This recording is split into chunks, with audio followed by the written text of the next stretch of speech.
Next, a 6-week-old girl is brought for routine checkup. She is born by breech delivery. Physical examination shows subtle asymmetry of the thigh folds, but autonomy test is inconclusive. What is the most appropriate investigation to evaluate this condition?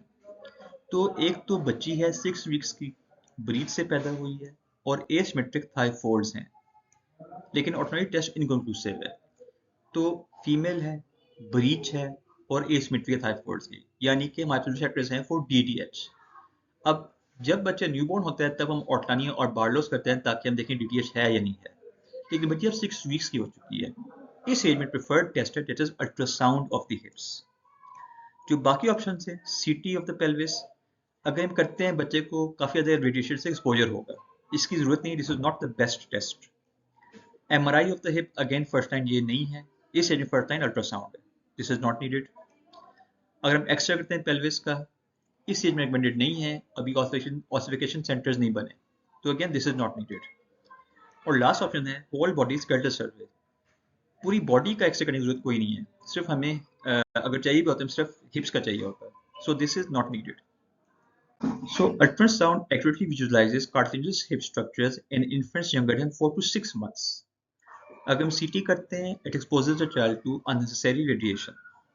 MRI is not first line और X-rays का इतना फायदा नहीं है अगर अभी ऑस्पेक्शन centres appear नहीं हुए, और whole body skeletal survey is not needed. Next, a 2-year-old boy presents with irritability and refusal to bear weight. Examination shows swelling over the thigh without clear history of trauma. X-ray reveals a healing fracture. There are no bruises on visible areas. What is the most appropriate next investigation? तो एक बच्चा है, 2 साल का, atrial है और wait पेड़ नहीं कर रहा, थाई पर स्वेलिंग है और एक्सरे शो करता है कि हीलिंग फ्रैक्चर है। अब 2 साल के बच्चे गिरते रहते हैं, आम बात है, फ्रैक्चर हो सकते हैं, लेकिन फीमर का फ्रैक्चर होना बहुत अनयूजुअल बात है। टिबिया का फ्रैक्चर ज़्यादा लाइकली कि बच्चा गिरता है। सो क्योंकि फीमर का फ्रैक्चर है जो कि अनयूजुअल है, इसलिए वी शुड थिंक ऑफ कि ये चाइल्ड यूज हो सकता है। अब हमने ये भी देखना है कि और कहीं फ्रैक्चर तो नहीं है, तो उसमें जो बेस्ट इसका तरीका है दैट इज स्केलेटल सर्वे।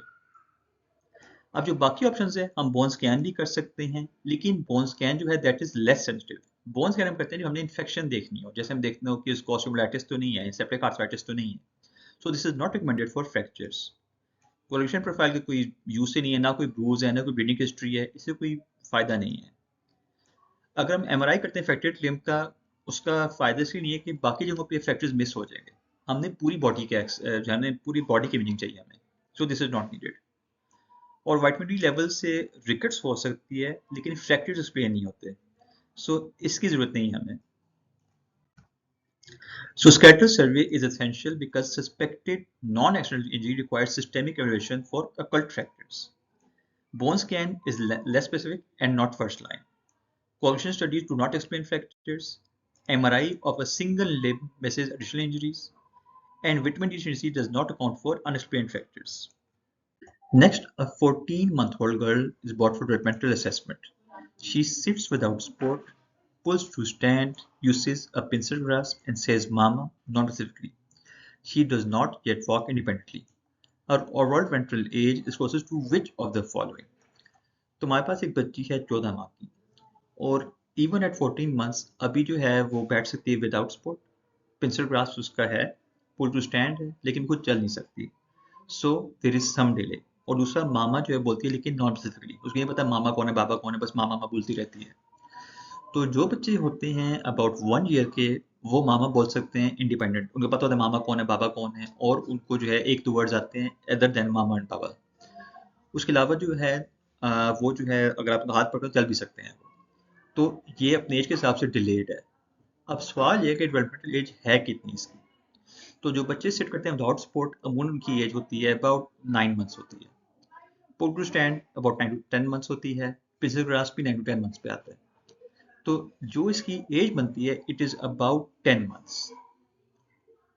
अब जो बाकी ऑप्शन हैं, 6 मंथ्स के बच्चे जो हैं, 6 मंथ्स के बच्चे जो उनकी ना तो पेंसिल ग्रास्प होती है और ना ही वो सिट कर सकते हैं without support, so it's not 6 months. 8 months के बच्चे जो है उसमें पेंसिल ग्रास्प इस एज पे नहीं आता, वो अबाउट 9-10 मंथ्स पे आता है, so this is incorrect. 12 months के बच्चे मेंशन किया था, हाथ पकड़ चल सकते हैं, उनको मामा पापा के अलावा ग्लव्स भी आते होते हैं, उनको पता होता है मामा कौन है बाबा कौन है, सो दिस इज इनकरेक्ट। और 15 मंथ्स के बच्चे वो खुद भी चल सकते हैं और वो ज़्यादा एडवांस होते हैं अपने डेवलपमेंट माइलस्टोन्स में। सो this is not correct. So a developmental of 10 months is appropriate because sitting independently, pencil grasped and pulling strength corresponds to this stage. 6 months is inconsistent with advanced fine motor skills. 6 months में pencil grasp नहीं आता. 8 months does not account for pencil grasp development. Again, 8 months में भी pencil grasp आता. 12 months typically includes independent standing or walking, and 15 months exceeds the observed gross motor milestones. Next, a 30-month-old boy speaks two-word phrases: climbs stairs with one hand, scribbles spontaneously, and feeds himself with a spoon but spills frequently. What is his developmental age? तो इसमें जो मेरी सबसे important चीज़ है वो ये कि बच्चा टू वर्ड फ्रेजेस बोलता है। तो जो बच्चे टू वर्ड फ्रेज बोल सकते हैं वो 2 साल के होते हैं।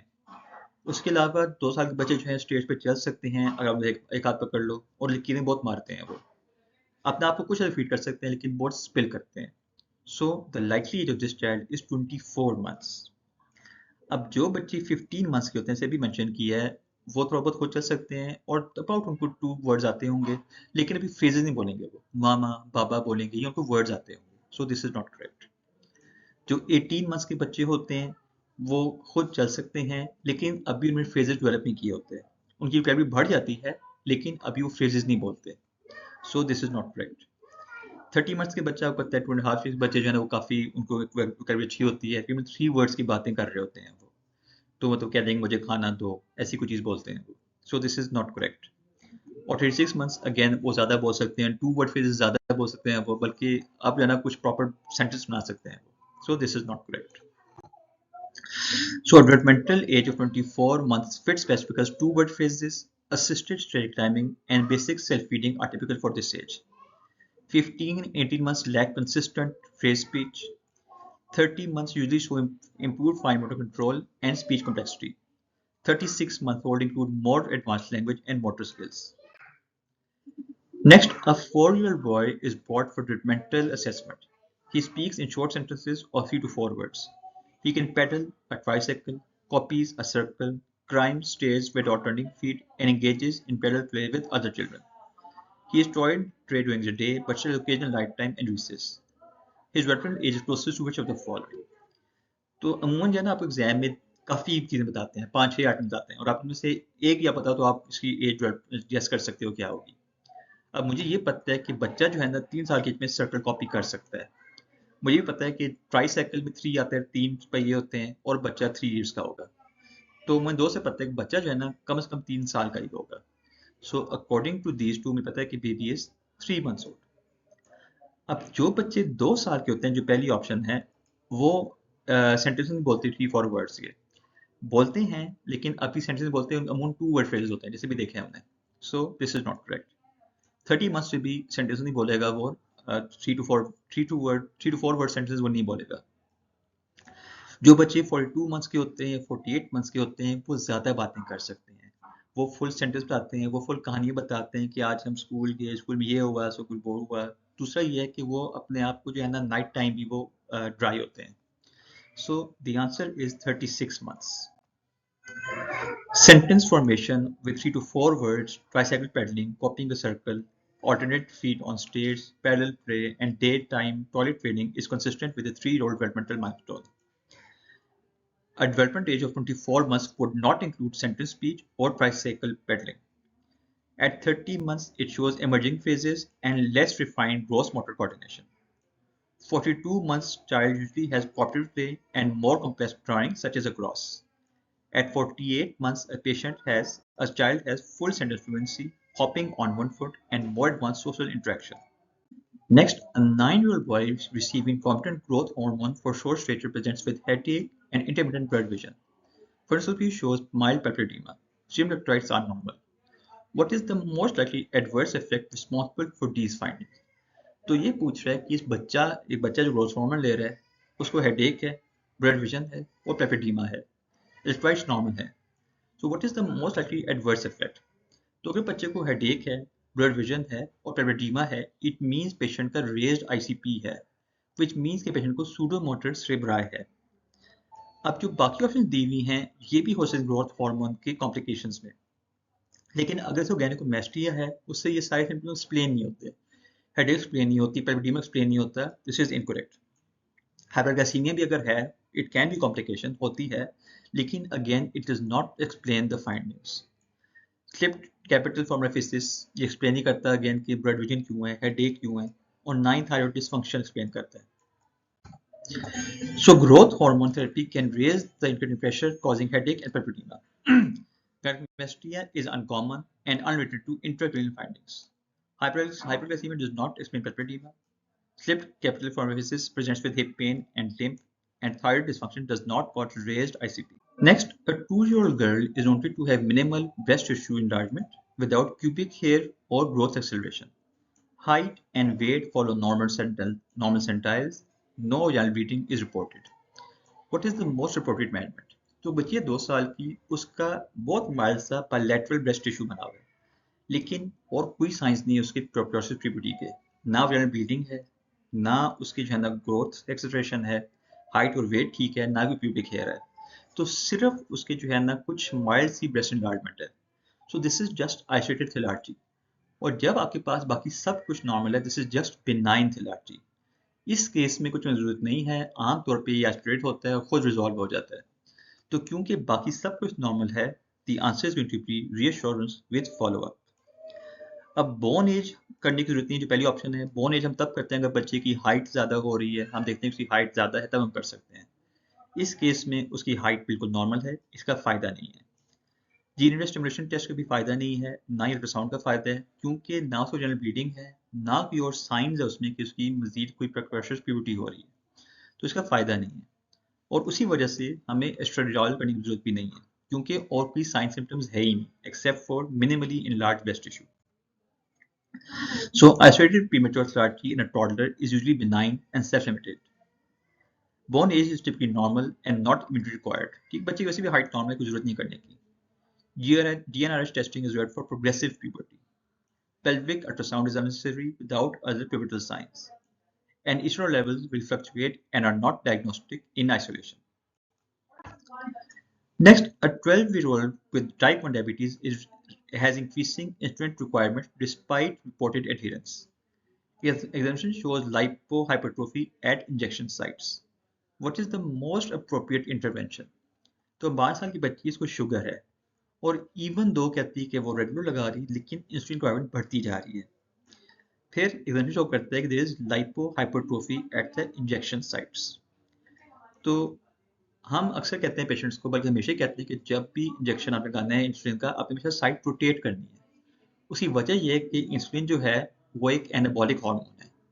जब हम उसको लगाते हैं सबक्यूटेनियसली, तो जो फैट लेयर है स्किन नीचे, वो हाइपरट्रोफी कर जाता है। उससे क्या होता है, फिर एब्जॉर्प्शन उसकी नहीं इतनी अच्छी होती, तो उस वजह से क्या होता है, पेशेंट के लेवल फ्लक्चुएट करते हैं, उसका अच्छा कंट्रोल नहीं रहता। तो इस केस में यही हुआ है, पेशेंट एक ही लगाती जा रही है, वहाँ पे लिपिड हाइपरट्रोफी हो गया, अब एब्जॉर्प्शन अच्छी नहीं रही, तो हमने से कहते हैं कि जगह चेंज करती रहे। So the answer is to rotate the insulin sites. अब बाकी जो ऑप्शंस हैं कि increase the basal insulin dose, पहले हमारा काम है कि हम उसकी साइट चेंज करें, अगर उसके बावजूद इम्प्रूवमेंट नहीं आती तो फिर हम इंसुलिन की डोज चेंज कर सकते हैं। उसी तरह ही पहला स्टेप ये कि हम उसे कहें कि साइट्स चेंज करें, अगर भी फर्क नहीं पड़ता हम फिर कर सकते हैं कि हम इंसुलिन फॉर्मेशन चेंज करें। इंसुलिन पंप थेरेपी की जरूरत नहीं है अभी, जैसे मेंशन किया है, पहले हम देखेंगे कि साइट रोटेटर से कितना फर्क पड़ता है। अगर उसकी जो है ना एडहेरेंस नहीं है अच्छी, तब हम सोच सकते हैं कि हम पंप लगाएं, और लॉन्गर नीडल लेने से कोई फायदा नहीं होता, हमने फिर भी सबकटिनियस लगाना है, और फिर भी लाइपोहाइपरट्रोफी से जो है रिजॉल्व नहीं होगी। So the answer is to rotate insulin injection sites.